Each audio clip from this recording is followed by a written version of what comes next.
Welcome to divine news. నేను నీలిమా. ఇక details చూస్తే విజయవాడ గాంధీనగర్లోని కౌతా కళావేదికలో కార్యక్రమ నిర్వాహకుల కళా సంస్థల పనితీరు సభ్య సమాజానికి ఎటువంటి సందేశం ఇస్తుందో అర్థం కాక విజయవాడ వెలవెలపోతోంది. ఇక్కడ జరిగే అసాంఘిక కార్యక్రమాల వల్ల వీరు ప్రజలకు ఎటువంటి సందేశం ఇస్తున్నారో అర్థం కాక ప్రజా శ్రేయస్సు కోరే నిజమైన జర్నలిస్ట్ ఇన్వెస్టిగేషన్ చేసి సోషల్ మీడియాలో వార్తలు రాస్తే వారికి ఎటువంటి బెదిరింపులు ఎదురయ్యాయో ఇప్పుడు చూద్దాం. నా పేరు నన్ను చూసావో లేదో తెలియదు. నిన్నెవరో కనుక్కోవటానికి నేను చేశాను. మీరు చేశారా? చెప్పండి. నా పేరు మార్కపుడి ప్రసాద్. నేను సింగర్ని. నన్ను విశ్వామిత్ర ప్రసాద్ అంటారు. వినే ఉంటారు విజయవాడలో. షూర్ నెక్స్ట్ మీట్ చెప్పండి సార్. బాగా అన్నా. కానీ నిన్ను ఎందుకు చేశానంటే నువ్వు నా ఎదురున్నట్టయితే ఏం చేసావన్నా తెలియదు. ఎందుకని? కోపంగా కాదు, అభిమానంతో. అవునా? నువ్వు కోపంగా ఉన్నా ఎవరేం చేయలేరులే కానీ చెప్పండి. నిజంగా రాశానుగా. నా ఎదురుంటే కోపంతో కాదు, అభిమానంతో నిన్నేం చేసేవాడో తెలియదు. ఎంత విధంగా అంటే ఏం కంపోజింగ్ తో రాస్తున్నావు తమ్ముడు. అసలు నువ్వు పెద్దోడువో చిన్నోడువో నాకైతే తెలియదు కానీ అదంతా చదివి నేను ముగ్గున్నాయి. చాలా సంతోషపడి నేను ఈ ఫోన్ చేశాను. మొన్న మధ్యలో 2 పార్ట్లు చదవలేదు కానీ ఫస్ట్ సెకండ్ చదివా. అసలు అంత ఇదిగా అక్కడ జరిగేదాన్ని కళ్ళకు కట్టినట్లుగా బయట నుంచి వచ్చే వాళ్ళని పేరెత్తి చూపించకుండా అక్కడ జరిగే వాటిని మళ్ళీ సినిమా సాహిత్యంలోను సినిమా డైరెక్టర్ సార్ నేను. అయ్యో కంగ్రాచులేషన్. అసలు నాకు అదే అనిపించింది, ఏదో ఒక సపరేట్ ప్రావీణ్యత ఉందని నా మనసు కాక ఫోన్ చేశాను. అందుకే నా ఎదురున్నట్టయితే అభిమానంగా నేను ఎంత చేస్తున్నాను అనిపించింది. బాధ సార్, కళ చంపబడుతుంది కళ, అది నా బాధ.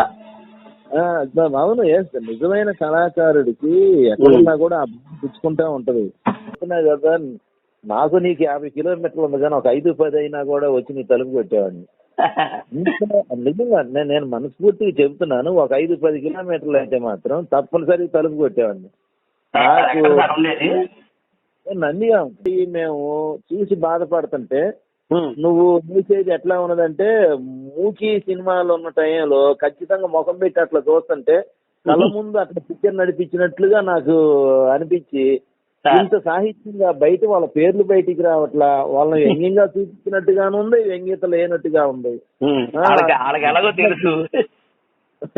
చాలా బాగా రాశారు బ్రదర్, చాలా బాగా రాశారు. భగవంతుడు నీకు ఇచ్చిన ఈ తెలివిని ఒక్క పాయింట్ కూడా తక్కువ చేయకుండా ఇంకా ఇంకా అభివృద్ధి చేసి ఎక్కువ మందిలో నువ్వు ఈ కళ కోసం ప్రాకులాడి అందరూ కనులు జరిపిస్తూ ఒక మంచి స్థితిలో ఉండాలని మనస్ఫూర్తి కోరుకుంటున్నా. Thank you sir. Thank you. Hello చెప్పండి. ఈ రోజు పేపర్ వేశారు. ఎవరు వేశారు? అది ఎవరు గుర్తురాలేదు నాకు. రేష్మా అంటే ఎవరు గుర్తురాలేదా? ఇక్కడ కవితలు సింగింగ్ పాడతాను కదా వచ్చి. మీరు సింగర్ అండి? మీరెవరండి? నాకు ఫోన్ చేసి మీరు ఎవరైనా అడుగుతున్నారు, నాకు అర్థం కాలే. అవును, పేపర్ మీద ఆన్లైన్ లో ఈరోజు పేపర్ వదిలేరు కదా, దాని మీద మీ నెంబరే ఉంది, అందుకే మీకు చేశాను. అవునండి, కళారంగం మీద వార్త వచ్చిందండి, ఫార్వర్డ్ చేస్తున్నాను. ఏం వార్త అది? కళారంగం మీద ఏం వార్తలు రావాలి? మీరు ఏం వార్తలు వేస్తున్నారు? తెలీదండి. ఎవరి గురించి వేస్తున్నారు? అక్కడ ఆడవాళ్ళ గురించి మగవాళ్ళ గురించి వేస్తారా, లేకపోతే కళారంగంలో గిఫ్ట్లు ఎవరు అభివృద్ధి ఎలా చెందుతుందని వేస్తారు? ఎవరి పక్కలోకి వెళ్తున్నాడు, ఎవడు దేనికి వెళ్తున్నాడు, ఎవడి బట్టలు ఇప్పించాడు అని ఇవి వేస్తారా? అవునా, బట్టలు ఇప్పి తీసారు రాశారా అందులో? బట్టలు ఎవడు షాపింగ్ చేసింది, ఎవడు బట్టలు ఇప్పించాడు అని ఇవి వేస్తారా? ఛాలెంజ్ ఆ శంకరాభరణుడు ఈ రాధను తీసుకెళ్తే ఛాలెంజ్ సింగర్. నేను రేష్మాని, రైల్వే రేష్మాని, సింగింగ్ చేస్తాను, కవితలో పాడతాను. మీ పాటలు ఏమైనా ఉంటే మీరు సింగర్ నాకు తెలీదు, పాటలు ఉంటే పంపించండి. పాట అవసరం లేదు ఇప్పుడు. మరి నాతో మాట్లాడుతున్నారు. మీతో ఎందుకు మాట్లాడుతున్నారంటే ఆ పేపర్ పెట్టింది మీరు కాబట్టి, మీ నెంబర్ ఉంది కాబట్టి ఆ పేపర్ మీద ఫార్వర్డ్ చేశానండి. ఇప్పుడు ఏంటి చెప్పండి, మీరు అందులో మీరు ఉన్నారేంటి? నేనున్నాను, ఇంకో ఆడపిల్ల ఉందో, ఆడపిల్ల గురించి రాశారు అక్కడ. ఏ ఆడపిల్ల ఎవరు? ఆడపిల్ల రాధ ఎవరు, చక్రాభరణుడు ఎవరు, ఛాలెంజ్ సింగర్ ఎవరు? ఛాలెంజ్ సింగర్ ఎవరు? రాధ ఎవరు? అడుగుతున్నా నేను. ఎవరు రాసింది మీరే కదా, అది మిమ్మల్ని అడుగుతున్నా. నేను రాయలేదండి. తెలియకుండానే పంపించారు. లేకపోతే ఎలా పంపించారు మరి? మన వార్తలు వస్తున్నాయని పంపిస్తున్నాను. మనకు ఎవరు చెప్తున్నాడు? మీకు ఎవరు చెప్తున్నాడని రాస్తున్నారు? మీకు అసలు ఏం రైట్ ఉందని రాస్తున్నారు? మీకేం రైట్ ఉందని నన్ను అడుగుతున్నారు అసలు. మీరు వేశారు కదా, దాంట్లో ఉంది నేనే, నా గురించే రాశారు, అందుకే అడుగుతున్నా. నా గురించే రాశారు. రేష్మా రాశారా? నా పేరు తెలియకుండానే, నా గురించి తెలియకుండానే రాశారా? పేరు తెలియకుండా నా గురించి తెలియకుండానే రాశారా మరి? దాంట్లో ఉన్న మ్యాటర్ నేనే ఉంది. తెలీదా మీకు? తెలీదే. ఛాలెంజ్ సింగర్ ఎవరు? తెలియకపోతే ఎలా రాశారు మరి? ఏం రాయలేదా? మరి ఎలా పెట్టా? మరి రాశారు, మీరు ఎలా పెట్టారు గ్రూప్ లో? కళారంగం సంబంధించి అన్ని ఫార్వర్డ్ చేస్తుంటా. విషయాలు పెడతాడు.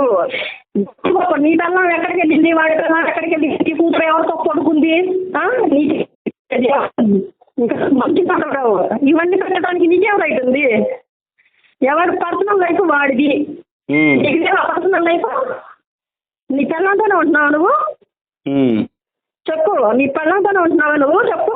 నీ కూతురు నీ అల్లుడితోనే ఉంటుందా? నీ పిల్లతో ఉంటుందా? కవిత దగ్గరికి రా సాయంత్రం. సాయంత్రం కవిత దగ్గరికి. అలాంటి నువ్వు ఎక్కడ ఉంటావు చెప్పు, నేను అక్కడికి వస్తా. ఎన్ని రమ్మంటే చెప్పండి, వస్తాను. కవిత దగ్గరికి రా. ఇప్పుడు ఒక 6కి వస్తానండి. అయితే 6కి చెప్తా. అసలు నీకు ఏం రైట్ ఉందని వేస్తున్నావు? అంత జర్నలిస్ట్, అంత నాకు రైట్ ఉందన్న మగవాడు అయితే పేపర్లో వేయి, న్యూస్ పేపర్లో వేయి. ఈ ఆన్లైన్ పేపర్లో వేసి గురువుల్లో పెట్టడం కాదు, అది మగాడి లక్షణం కాదు. ఓకే. నేనైనా నీ ఇంట్లో వాళ్ళ గురించి రాజు ఆన్లైన్ లో న్యూస్ రాజైనా ఏంటండి మీ గురించి నాకు తెలియదు ఆ విషయం. ఎదవ పనులుగా చేసేది గొప్ప గొప్ప విషయాలు రాయాలి. మరి ఇలాంటి రాస్తే ఎదవలే అంటారు.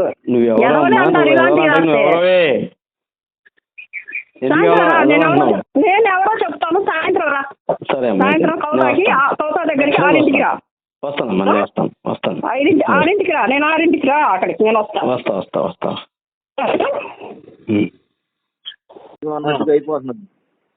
ఇప్పుడు 2 గంటల ప్రోగ్రామ్ జరిగితే 4 గంటల ప్రాతులేతం జరుగుతుందనే పేరు వస్తే కళకి ఇంక విలువ ఉందండి అది. అవును. ఎంత బాధాకరమైన పరిస్థితి అది. ఎవరైనా ఒక అమ్మాయి ఇచ్చేసి నేను ఇంటికి వెళ్ళాలి, ఆదరణ కావాలి అని అంటే, అమ్మమ్మ పంపిస్తా ఉండని చెప్పేసి అని క్షేమంగా ఇంటికి పంపించే నాదునన్నా ఉండాలా? లేకపోతే ఇబ్బందిలో ఉన్నానంటే, అమ్మ ఇగో అదే ఈరా నీ దగ్గర ఒక 50, నీ దగ్గర ఒక 100 అని చెప్పి 400 ఇచ్చేసి అమ్మ వెళ్ళండి అని చెప్పేసి అని పంపించే ఆదరణ ఉండాలి. కానీ కలకండి అని చెప్పేసానండి, కాళ్ళ కిందకు తీసుకునే మనస్తత్వం ఉంటే ఎందుకండి ఆ బ్రతుకు? ఇంకా అవును సార్, అవును. చాలా బాగా పరిస్థితి. ఏమున్నది, ఒకసారి మన ఈడున్నాడండి, మావాడిని మర్చిపోయాను, ఈవి రత్నం. ఆవిడ ఒక మంచి స్పీడ్ లో తీసుకొచ్చిండు. తీసుకొచ్చిన తర్వాత దాన్ని పెట్టేసి వీళ్ళందరూ వెనకుండి అతిథులాగుండి అటని ఇటుండి ఇక మిగతా అన్ని కూడా ఇక ఏమున్నదిలే. ఇప్పుడు ఆ మంచితనంగా కూలోళ్ళను పిలిచి మనం ఇప్పుడు ఒక ఎక్కడైనా పంట కోయడానికి 10 మంది కూలోళ్ళని పిలిచామనుకో, మనం తీసుకుని సరిగా చెప్తున్నా కూడా అక్కడ ఉన్న చుట్టుపక్కల ఉన్న వాళ్ళు ఆ కూలోళ్ళతో ఇచ్చేస్తుంటే మనకే చెడ్డ పేరు వచ్చేది. అవునవునవునవును. ఇప్పుడు అట్లానే అయిపోయింది వ్యవస్థ అంతా కూడా. పైపెచ్చు ఏంటంటే ఆ సింగర్స్ ప్రోగ్రామ్ లో వాళ్ళకున్న కళ ఏదో ఇచ్చేసుకొని కాస్తంత ఆసరాగా 4 పాటలు పాడదామని చెప్పేసి అని ఏదో డబ్బులు ఖర్చు పెట్టుకొని వచ్చి ఇచ్చేస్తే వాళ్ళకి వేరొక రకంగా ఆశలు కల్పించేసి మీరు ఇట్ట అని చెప్పేసి అని జీవితాలు లాగా చేస్తున్నారు. అవునవును. ఇది చాలా బాధాకరమైన పరిస్థితి. ఇప్పుడు ఫస్ట్ మొదలు పెట్టిందే డేవిడ్ రాజా సార్.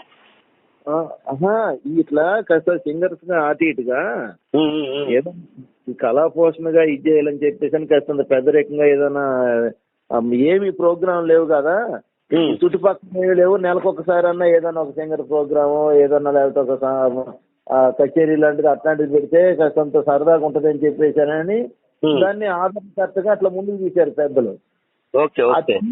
తీసిన తర్వాత ఇప్పుడేమో మొత్తం ఆగమాగం చేసి ప్రతి ఒళ్ళు దాన్ని చేస్తా ఉన్నారు.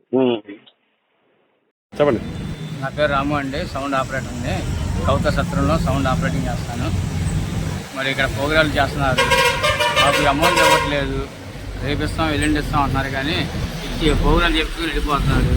వాళ్ళు మట్టుకి ఎక్కడ వదిలి చేసుకొని మాకు వసూలు అవ్వలేదని చెప్పి వెళ్ళిపోతున్నారు. మరి మా జీవన మార్గం ఇదే. మరి వీళ్ళు డబ్బులు ఆపేసి వెళ్ళిపోతున్నారు.